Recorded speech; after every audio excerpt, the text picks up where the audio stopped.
Hello there, international audience. Those of you that watch Global Media Europe International, I'm here once again with Honorable Engineer Etido Inyang. Thank you very much. Thank you. You're welcome. Thank you very much. You all know that he now works with the federal government and at the same time works with the state government. So his time is split into two, but this is 2010. We are in almost the last quarter of 2010, and basically there's really no new projects. So this is more like a report card. What the government of His Excellency Governor AKPABIO have been able to do in the last 3.5 years. He's just been it's just been announced that he's been the best performing PDP governor in the last 4 years. And when I spoke to him about this, he said, you know what, it's not about me, it's about my team. And you know, my mind went to you, Etido, because you're the backbone of this government. Others. Now, I did say that we were going to look at the report card, and I tell you, there is a report card here. This is 2010. This administration came in May 2007, and we're going to look at the report card. What have they done? Now that is a picture of the flyover, and there is flyover all over the place. All over the.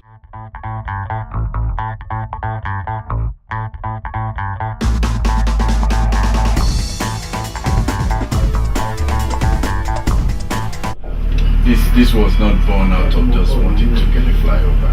This was out of a study, to get traffic, in and out of Uyo, with ease. Yes. After a study of the fact that you are putting an airport in Uyo, you having an influx of passengers coming from Aba, from Calabar, from Port Harcourt. Yes. Put an infrastructure that will decongest traffic coming in from the east and from the south. It's amazing. And are there 3 flyovers? Are there three flyovers? There are 3 flyovers. Okay, let me just.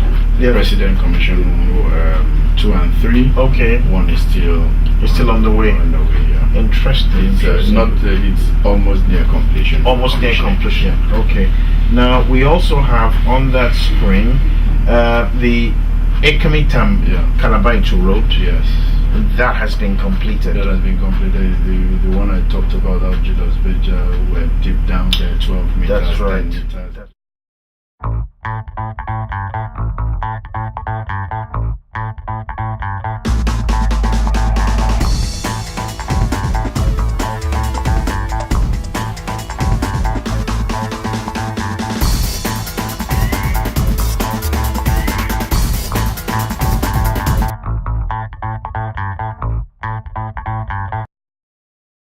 And this is the road also that has raised the greatest controversy when people say 1 billion naira per road. But no one has asked the chairman of INEC why he's asking for 87 billion naira. But if you want value, you're going to have to pay for it. But the truth is that it's act of ignorance. People are saying this. To be honest, it wasn't 1 billion per kilometer. It was not at all. Because explain it, Honorable. You have a 21 kilometer dualized. That means it's 42.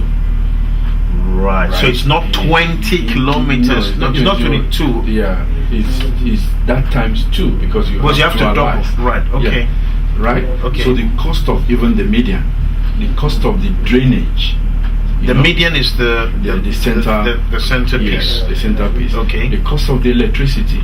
You get onto that road. That's now, right. The electricity throughout the stretch of the road. The drainage was so complex. That's the sides. The sides. Yes. Where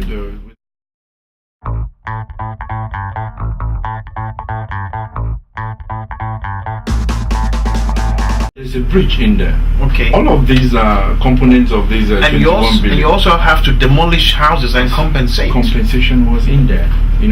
Transferring the electrical lines and water lines, the old ones to be able to expand. All of those costs are in there. And by the time you take out all of these components, the road came up to a reasonable 200 and something million per 200 million per kilometer. Yes. Excellent. Now, okay, we then move from there and we get to the other roads. Ekmitam, Nodo, Usei, Koramama, Ichu Road, Atai.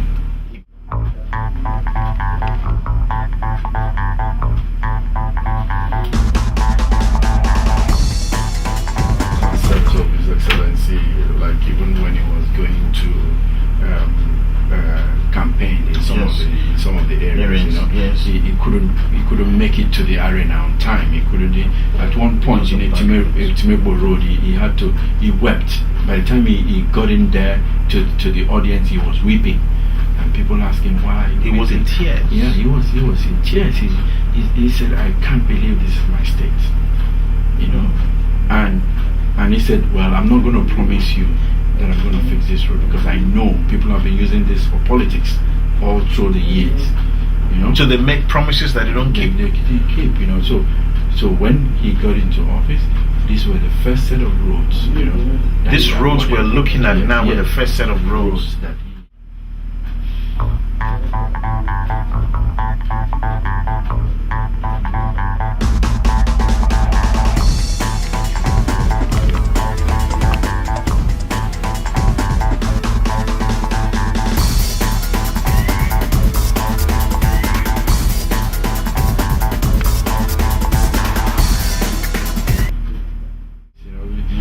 bridge you couldn't really pass. You could see the collapse. Yes. Have you seen that? Yes, there's a collapse.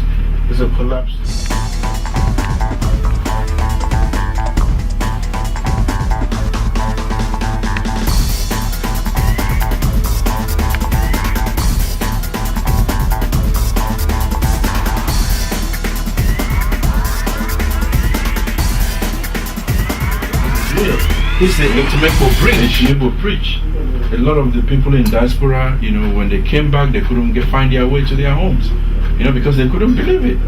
And most of this road you're seeing, it's look at the back road. Yeah, back road. The very cut up when yes, at some point, it was only Okada, riders that could drive through that road. Short of putting a canoe in there.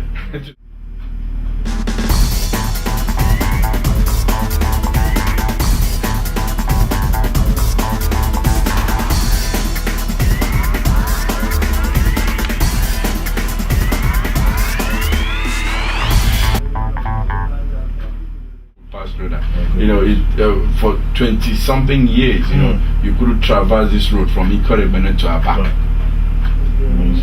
So someone described, I think it was the deputy governor who described AKPABIO'S vision as turning Akwa Ibom State into a city-state. That's the word he used.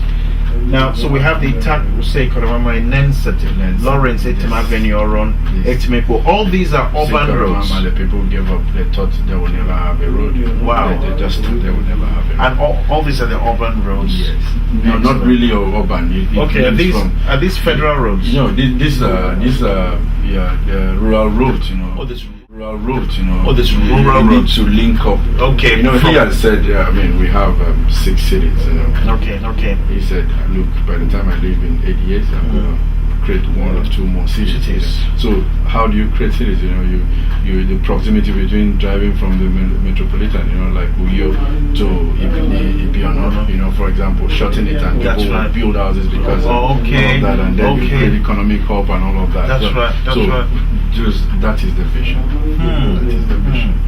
So you can actually transfers from one end of the state to the other within an hour. Interesting.